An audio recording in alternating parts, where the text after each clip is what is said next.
Did we really expect anything different from the Montreal Canadiens in this preseason game? I mean, let's face it. The Penguins did have an AHL lineup out there, but the Canadiens had one very good line and one of their checking lines. It should have been a better result. At the end of the day, the Canadiens come away with a 2-1 shootout victory, and we've got a lot to discuss. Welcome to the new postgame show here on Puck Talk Montreal.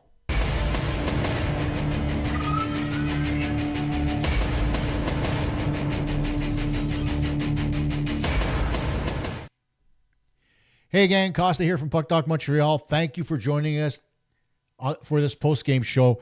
And before we get started, we're going to give a little bit of love to our two new sponsors, starting with Instacustoms. Attention Habs fans, Instacustoms is Montreal's #1 destination for custom apparel printing. Whether you want something unique for yourself, the perfect personalized gift, or custom gear for your business or organization, they've got you covered. Located downtown on Stanley Street, it's easy to remember because, after all, the Canadiens love winning Stanley Cups. Instacustom is proud to be the highest-rated print shop in all of Canada, with over 3,000 Google reviews and a 4.9-star rating. Most orders are printed the very same day, and even large orders just inside of 3 days. Order today, printed today, pick up or shipped today. They print on t-shirts, hoodies, crewnecks, polos, and tank tops, plus hats, beanies, tote bags, aprons, and even coffee mugs and travel mugs. And yes, they even offer embroidery. They're open 7 days a week. They provide free shipping on larger orders, and they were proudly nominated for the 2024 Canadian Business Choice Award. So whether it's for yourself, a gift, or your business, trust Instacustoms. The shop Canadians have rated #1. Visit them in person on Stanley Street or online at instacustoms.com. And our other sponsor is Cheapest T-Shirts. If you're looking for the cheapest price on wholesale clothing in Canada, you'll find it at cheapesttshirts.ca. Proudly Canadian and trusted by thousands of customers from coast to coast, they deliver unbeatable value every day. You'll always get the cheapest price, plus same-day shipping and even next-day delivery, so your order arrives fast. With over 1,000 products and more than 36 trusted brands like Gildan, Jerseys, American Apparel, M&O, and Comfort Colors, the selection is unmatched. Whether you're shopping for t-shirts, hoodies, crewnecks, hats, tote bags, polos, aprons, tank tops, and so much more, you'll find it all in one place. CheapestTshirts.ca is the go-to source for businesses, events, apparel, printing companies, and resellers, and it's also the perfect place for individual shoppers who just want the best deals on everyday apparel. Plus, enjoy free shipping on larger orders and a simple, easy-to-use website that makes online ordering a breeze. Get the cheapest deals in Canada today at CheapestTshirts.ca. Let's get to the hockey game, folks. After all, it's what we all waited for, right? We wanted to see Demidov on the ice. We wanted to see what Meshar and Beck were going to bring to the table. And what did they do? Well, first things first, the referees decided they were going to start blowing everything down. The Canadiens getting 5-on-3s. Anderson getting called for a trip here as you watch him fall on his own stick. And the other player falls over him, and Anderson gets a penalty. So the referees are right back to their old tricks like they were last year, right? It's clear as day. But for them, it's preseason as well. And they do exactly what teams do. They'll take the video, go home. Their director of officiating will tell them, guys, take a look at this penalty. It wasn't a penalty. It was, incidental contact. And then they'll go from there. And other things they missed outright, like when Robbie Fabry tried to take off Ivan Demidov's head along the boards. And luckily, Josh Anderson was there to try to set Fabry straight, although Fabry didn't want to drop the gloves because he's Robbie Fabry.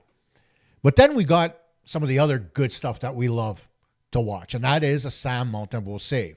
Monty going cross crease here to get his pad out and stop that shot in tight. So Monty in form early on in the preseason, although he and Jacob Fowler both have to work a little bit on their footwork now in the preseason because it looks like they were double clutching in the crease, which is kind of like them not just pushing straight away to get to the crease, but taking one or two steps to get across. Sometimes they did it right. Other times they didn't. So they still have a little bit of work to do. Obviously, it's early in the preseason. They still have, they got to loosen up their legs and stuff like that. So all this is, expected from the goaltenders. And then as the game progressed and the penalties kept on coming and Canadians kept on going to the penalty box, here come the Penguins on the power play. And it's a Bros goal. That's not a synonym, by the way. The guy's name is actually Bros. Puck goes to Bros, slot, Bros, goal. So a beautiful setup for the Penguins to score. And they took the lead 1-0.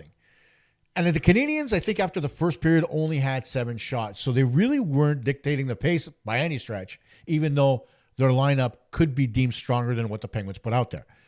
But at the end of the day, if you look at it overall, I mean, given the fact that there was a parade to the penalty box in the first period as a whole and part of the second, it comes to be expected that the Canadiens were going to be a little bit behind the 8 ball, and a lot of guys were going to be burnt out faster than you would expect. And then came a fun part of the game. A scrap between Davidson and Sam Poulin. Now, Sam Poulin isn't much of a fighter, but he's a strong kid. As you can tell, he does pretty good here against Davidson. So, wait until his helmet comes off. Davidson tries to pull it off because he keeps hitting his helmet. There you go. 1, 2, 3, gone. And then as he does that, Poulin pops a couple of shots in. So, no spring chicken. Did pretty well for a kid, right? So, looked pretty good out there. Davidson doing his thing for his team, trying to rile them up. And rile them up he did. Because in the third period, Owen Beck put the Canadiens on the board with a beautiful rebound goal. Meshar doing a lot of the work, getting it out front, getting a shot right there, and then Owen Beck 1, and then 2, putting it over the Penguins goaltender to make it 1-1. And that's how it stayed going into overtime. And in overtime, it was up to Jacob Fowler. Montembeault got the save early in the first period to get things going as far as big saves are concerned. Then Fowler, hey, this is a beauty. Hey, there's nothing to say. Slides across, gets it with his pad and his glove. An awesome save by the young goaltender to get his confidence up. And then we go into the shootout. Penguins exchange goals. Sean Farrell getting one that goes up over the goalie and in. So the teams are tied at 1. And then Oliver Kapanen comes up and pulls a move that is very reminiscent of what Saku Koivu used to do. Going in and out, getting the legs wide, and then tucking the puck inside the post. And that was your game winner. The Canadiens come away with a 2-1 shootout victory, and everybody's happy at the Bell Center. Now, tomorrow, they're going into the game versus the Philadelphia Flyers, so you're going to get a look at some of the other parts of the Canadiens tomorrow and see how they do as far as power play and penalty kill is concerned. For the Canadiens, yes, they allowed a goal on the penalty kill, but overall, they did very well. And there were a lot of positives that you could take out of this hockey game, starting with the young guys. Philip Meshar was visible all night long. Oliver Kapanen did not look out of place in between Patrik Laine and Ivan Demidov. Owen Beck dictated the pace on every line he played on, right? I think he got somewhere upwards of 18 minutes.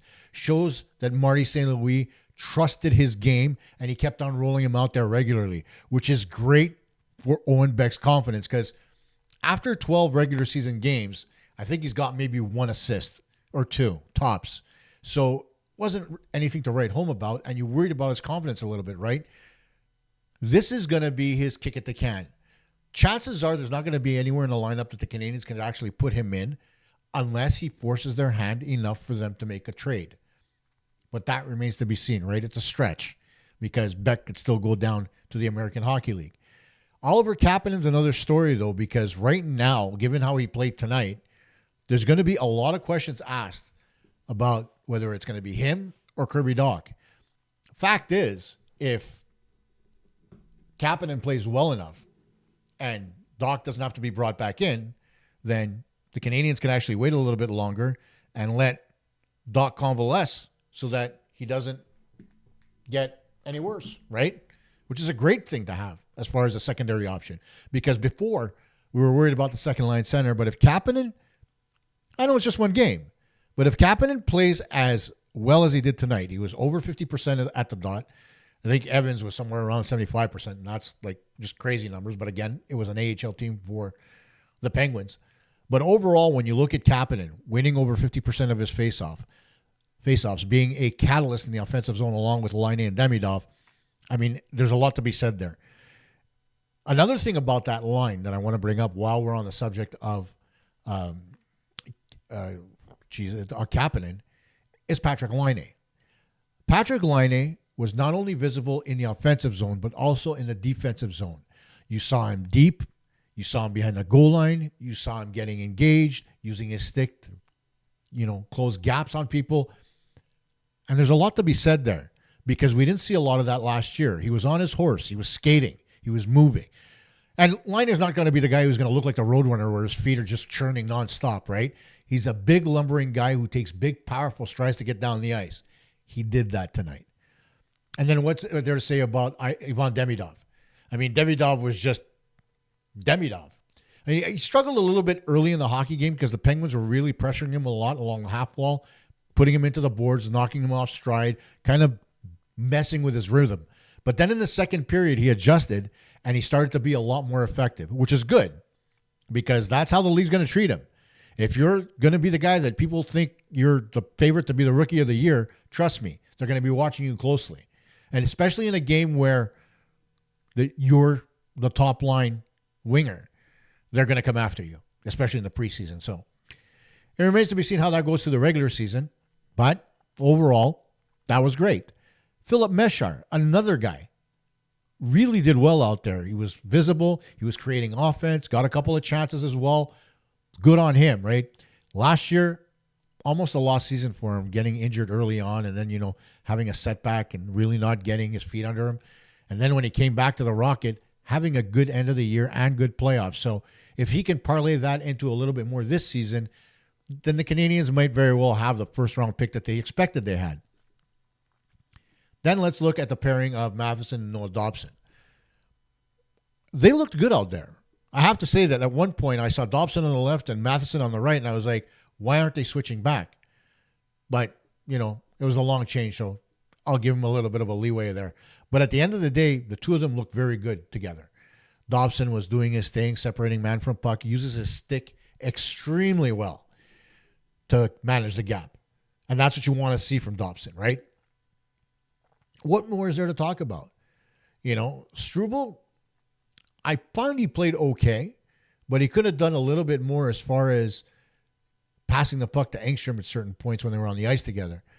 Adam Engstrom tonight was a little bit of a disappointment. I think he was the biggest disappointment as far as the Canadiens was concerned. Didn't really have the game I expected him to, but then again, that could very well be because Struble didn't share the puck with him as often as he should have. There were times in the offensive zone that Struble thought shoot first when you could see that Engstrom was wide open for a shot. And that's something that Struble is going to have to work on, making sure that he uses his peripheral vision and sees what's out there. It's good to see what's in front of you, but if you could see somebody open to the side, that's just as good, isn't it?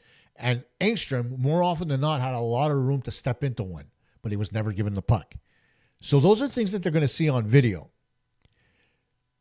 Overall, the Canadiens, it was what it was. They were choppy. There was no flow. And that, of course, can be because of the penalties, right? But it was a really choppy hockey game in the sense that they really didn't create any offense off the rush, and a lot of it was just stationary. You look at the Beck goal, it was a garbage goal, right? And you need those goals, don't get me wrong. But it wasn't one of those pretty goals that we normally see, right? And they don't all have to be pretty. I'm the first one to say that. But you need to have a little bit more fluidity. And given the fact that guys like Laine and Demidov work together all summer long, you would think that there'd be a little bit more chemistry there as far as the flow of the pucks going back and forth between the two of them. Now, I know that Kapanen can get in the way, right? And that's only normal because he hasn't played with them. But at the end of the day, they were the Canadiens' second best line. I think their best line was the Beck line. He was their best player all night long, and that's saying something. Even as good as Demidov was, even as good as Laine was, even as good as Kapanen was, Owen Beck not only got the game-tying goal, but he was the Canadiens' best player on the ice, and he was given the first start of the hockey game. So there's not much to be said about what happened on the ice tonight. Now, tomorrow, chances are we're going to see the second group. Still no Kirby Dach, but we're going to end up seeing a lot more of the Canadiens, where we're going to see Hudson, we're going to see Gooley, we're going to see David Reinbacher. You're going to have the Suzuki line out there, see how Slafkovsky is. And that's something I'm going to bring up in a second. So there's a lot to be watched tomorrow as well to see how that chemistry is, because they had it last year, they had it the year before. And so you want to see whether or not that continues.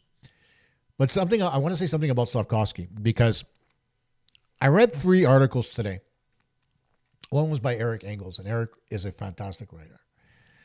But another two were written by two websites, and they referenced Eric's article and completely took what Eric said and what Marty St. Louis said out of context.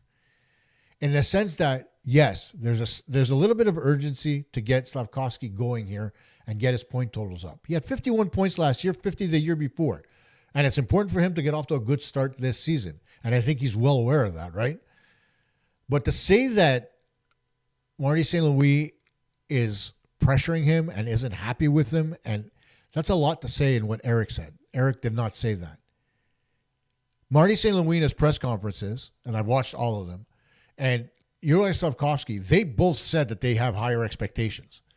They both said that Slafkovsky worked really hard on his shot this summer to be able to get a faster release on the puck, right?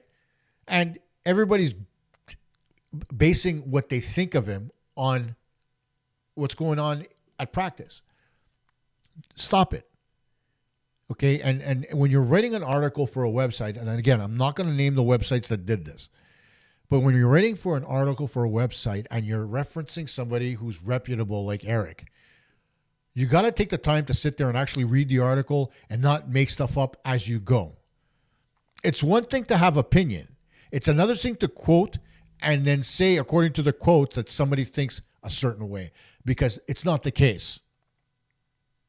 Yuri Slafkovsky is fine.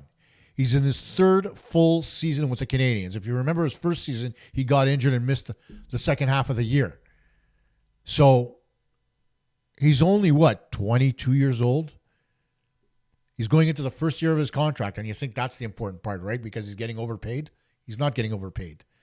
Guys that get 50, 60, 70 points are making $6, $7 million in this cap world right now. So pull back on the reins a little bit, everybody out there who's writing, and take an objective look at what's going on and what's being said. Because I don't think Marty St. Louis said anything up until this point that's been derogatory towards any of his players. And to say that, he's disappointed with Slafkovsky and expects more from him and there's a sense of urgency, it's important for him to get off to a good start. Yes. A sense of urgency, that's something that comes up later on in the season if and when he doesn't get to a good start. Now, preseason, relax. Or like Carey Price said, chill. There's no urgency. Now we'll look ahead to tomorrow's game against Philly. We don't know yet what Philly's lineup is going to look like. We know what the Canadiens are going to look like, and we know the Canadiens are probably going to end up starting Jakub Dobeš and Kaapo Kähkönen tomorrow. That's going to be interesting on one level, because Dobeš and Kähkönen are going to be the two fighting for the backup job in Montreal. I personally don't think it's much of a fight. I think that Kähkönen is going to end up going on waivers and going down to the Laval Rocket. And everybody's saying, oh, well, somebody's going to pick him up on waivers. There's a reason why the Canadiens got him at $1.1 million. And it's not because he plays like gangbusters. It's because he's a journeyman goaltender who's looking for a spot, and the Canadiens signed him, and we'll see what happens. That's all there is to it.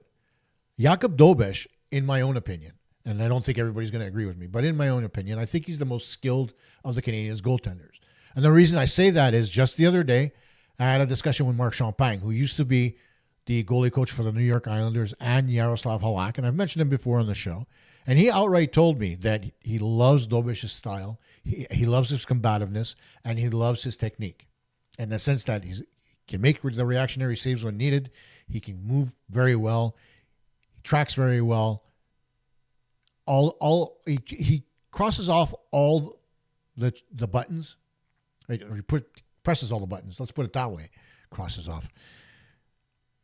But the only thing that he has to work on, just like Monty, just like every other goaltender in the National Hockey League, is rebound control. Montembeault still has trouble with it. We saw it tonight. He kicked the puck way out to the blue line at one point after making a save with his left pad. And, we saw that also from Jacob Fowler. We also, you see it from younger goaltenders all the time because they're still getting their bearings as far as the NHL is concerned. The faster they move across the crease, the more momentum they create, the more likely they are to give up a rebound. That's just how it works. It's physics. So there's going to be work to be done. Whoever does a better job between Dobeš and Kähkönen, they'll end up being the backup to Sam Montembeault. And that also doesn't mean that Montembeault's going to have a free pass on the entire season. If Monty falters, he's going to have to watch it because Dobesh, waiting in the wings, he's going to be ready. Jacob Fowler, as good and as well as he's going to play in the preseason, he's going to the Rocket. So we'll leave it at that. But the game against the Flyers, we're going to get a chance to see that second set or Group B or whatever you want to call it of the Montreal Canadiens and see whether or not it's more productive than what we saw tonight. Part of that in what happened tonight was also a bit of conditioning because I don't know if you saw it or not, but there were a couple of guys out there that were huffing and puffing a little bit more than you'd expect after a full week of, skating drills with Marty St. Louis. So obviously there's guys that are still trying to get their bearings and still trying to get their wind. But, eventually they'll get there. It's early in the preseason. We still got another 5 games left to go. Once again, I want to thank our sponsors of the show, instacustoms.com and cheapesttshirts.ca. Thank you for coming on board. They'll be with us the entire season. Thank you for watching the show. We'll be back once again after tomorrow night's game. Bye for now.